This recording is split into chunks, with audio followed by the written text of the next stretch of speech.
All right, everyone, we're here with Elijah Smith today, UFC fighter.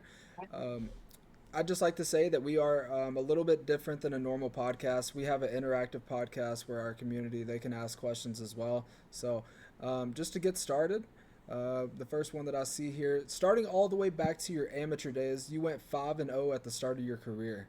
What kind of confidence booster was that all the way back then? Yeah, it was a definite big hold on, give me 1 second. Let me close the door real quick. So it was a yeah, it was definitely a big confidence booster. Um, because in my amateur career, I kind of ran through everybody. So at one point in time, I kind of felt like I was the man. I felt like I was Superman, especially here in Colorado. I ran through the amateur rankings, and it got to a point where it was just hard to really find a fight. So it was definite. At that point in time, I was the man. I was the man. That's what's up. You made your professional debut only like a little bit after a year after making your amateur debut. What was it like just leveling up so fast through the rankings? Yeah, it just came down to like I said, like we were just running through. We ran through the whole amateur rankings, and I actually didn't want to turn pro that fast. It just came down like if you see on Tapology, like you'll see like there was like a maybe like one or two boxing matches that were canceled. Because I didn't want to rush the process, so I wanted to get some amateur boxing matches in and maybe get some kickboxing matches in, but everybody was like literally turning me down. Like one fight, I probably had like five different opponents, and it just got to a point where it was like, okay, well, see, it's either we stay in the amateur rankings and we keep having this problem of finding fights, or we just jump into the deep end and see if I could swim. So we chose to jump into the deep end and turn Sweet. pro. On September 17th, you made an appearance on Dana White's Contender Series. Can you break down what it felt like to just get that call and then to ultimately get the win that night? Yeah, to get that call, I mean, before I wasn't preparing. Obviously, I wasn't preparing for the fight. As most people know, I got called up on short notice.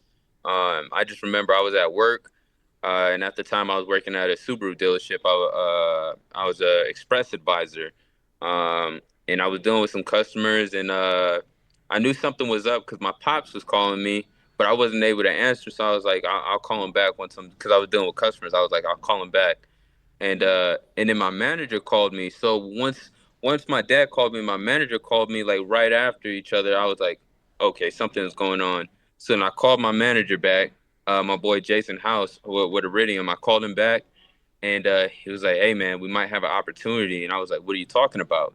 And he was like, "We might be able to slide you into a replacement spot for the Contender Series." And I was like, "Oh shit!" I was like, hold on now. I was like, damn, this is crazy.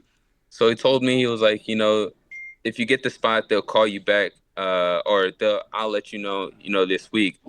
But if it goes, he didn't tell me this, but I knew if it went on to the following week, that means I didn't get the spot. So about like 2 days go by, and again I'm at work, and then my manager called me. He was like, "Yo, we got that slot." And then once we signed that contract, I was like, this is crazy. My life is about to change. It's about to get crazy. And then for when we got to the fight, we had the fight.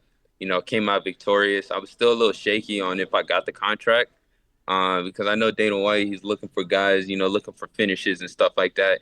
I didn't get the finish, but we definitely had one banger of a fight, and I didn't even know that he was giving us a standing ovation of how awesome the fight was. And I remember walking back, and I told my dad, I was like, I don't know if we got the contract. But then he pulled me back in, and he was like, Nah, man. He was like, Man, Dana White was impressed. You didn't see him standing up. I was like, Hell no, I didn't. And once he told me that, I was like, Okay, well then I think we might have got it. And then when Dana White called me up, I was like, just a huge weight was just lifted off my shoulders, and I was just happy for the moment. It was so crazy. Felt like everything had just happened so fast. It just felt like I was like 2 years ago I was just making my amateur debut, and now I'm a signed UFC fighter. It was a great feeling. That's It's got to awesome. be a crazy feeling. You're scheduled to fight Vince in February. Are you doing anything different for that camp, or is it just same preparation, ready to go? damn near the same thing. The only thing is that now I have more time to focus. I mean, we're doing I've implemented a couple of things.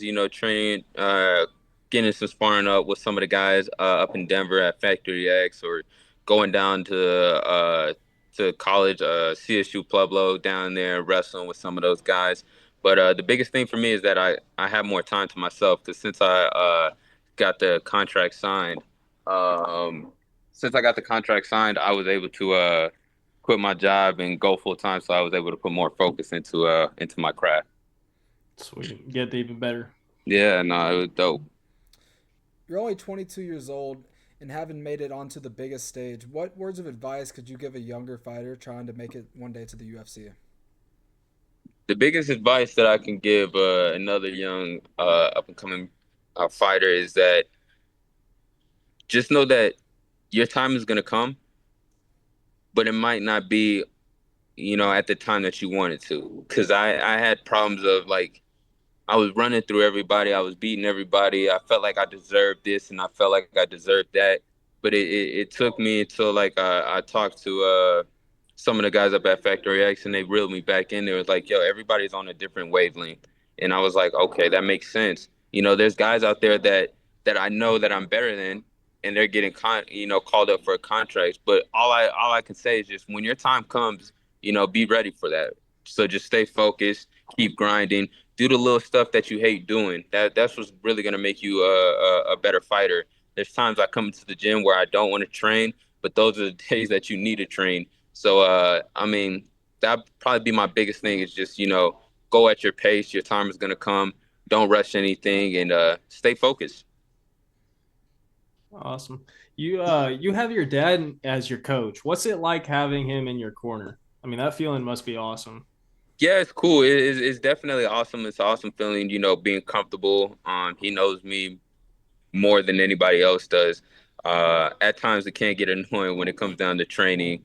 We definitely have there's definite times where we, go back and forth and argue about something, like something isn't working or, it's just what it is.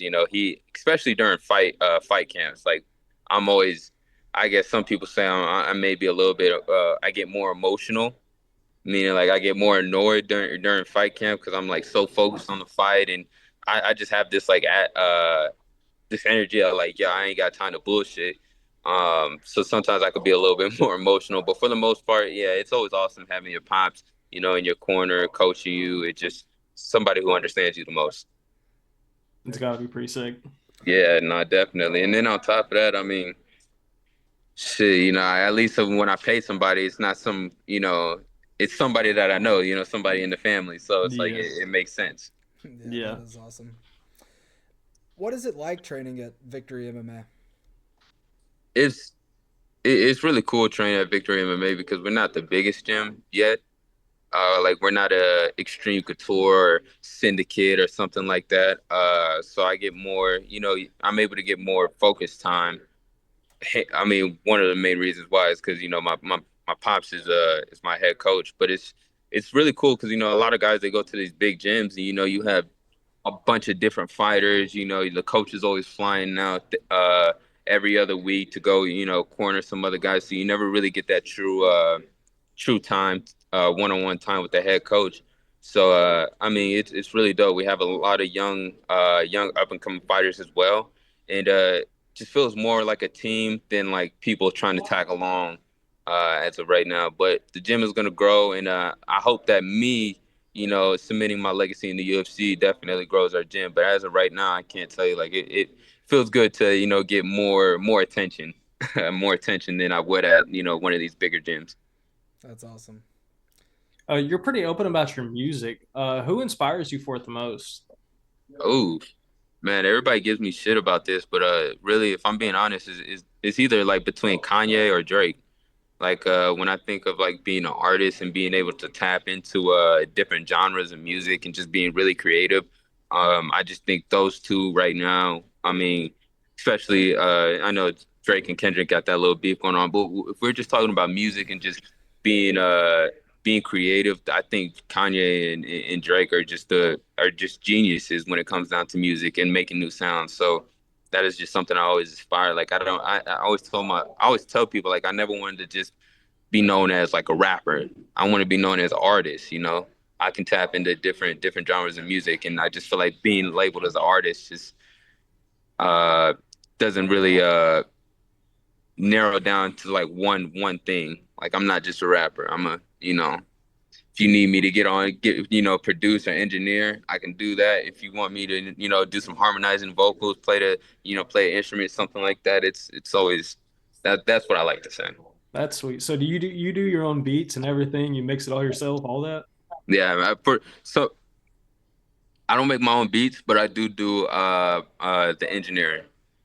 So I'll buy the beats and then I'll take the stem files and add in my vocals and mix and master just so that everything sounds good.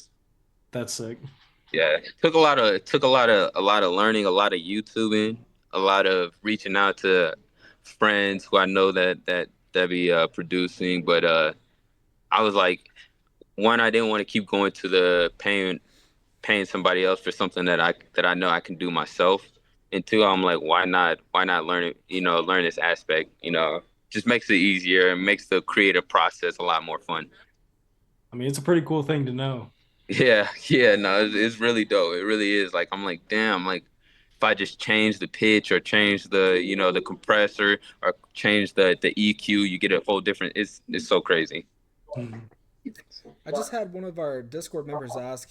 He's curious of where he can pick up one of your merch designs.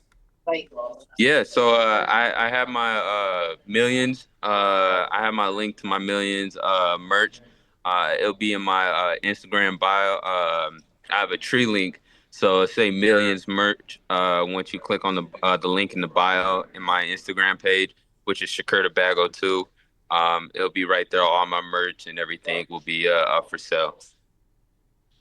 Awesome. There Sweet. you go. So what can we see from you in 2025, man? What's it gonna look 2025. like? If I if I can, I would like to get 3 fights in. I want to be pretty active. I always, since I hopped in the fight game, I always said like if I'm healthy and I'm on a winning streak and I'm doing great, I want to keep the train going. So I see myself rattling off 3 wins in 2025, securing a new contract going into 2026, and yeah, just keep climbing the rankings and keep getting better, getting more money, getting more sponsorships. Just a lot more success that comes with this game. Sweet. You got any names in mind you want for the year? Oh man, nah. Actually, I don't. As of right now, I don't. I really don't have any names, and it's just because like I always been like one of those guys. Like until I start making a name for myself, because I feel like I don't have that capability to or that notoriety to really start calling people out. I feel like that's something that you have to build yourself up to. I can't just come into the company and start calling my own shots. I feel like I have to make a name for myself first. So no, not as right now. Uh, Maybe later on down the road, once I start, climbing the ranks, and I'm like, okay, that guy makes the most sense if I want to get to, top 15, here slowly. So yeah, but as of right now, I'm just playing. I'm playing the humble card, and I'm just taking whatever the UFC, Dana White, and those guys give me. Awesome. Awesome. Well, man, that's really all we got for you today. It's been an honor. Is there anybody you'd like to shout out or any socials that you'd like to plug?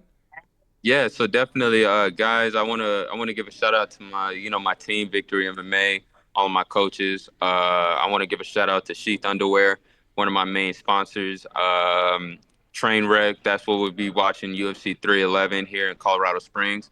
And then if you guys ever want to follow me, follow my journey, especially my this I've been putting out vlogs every Sunday on my YouTube, which my YouTube is Elijah Smith UFC. Can't get that wrong.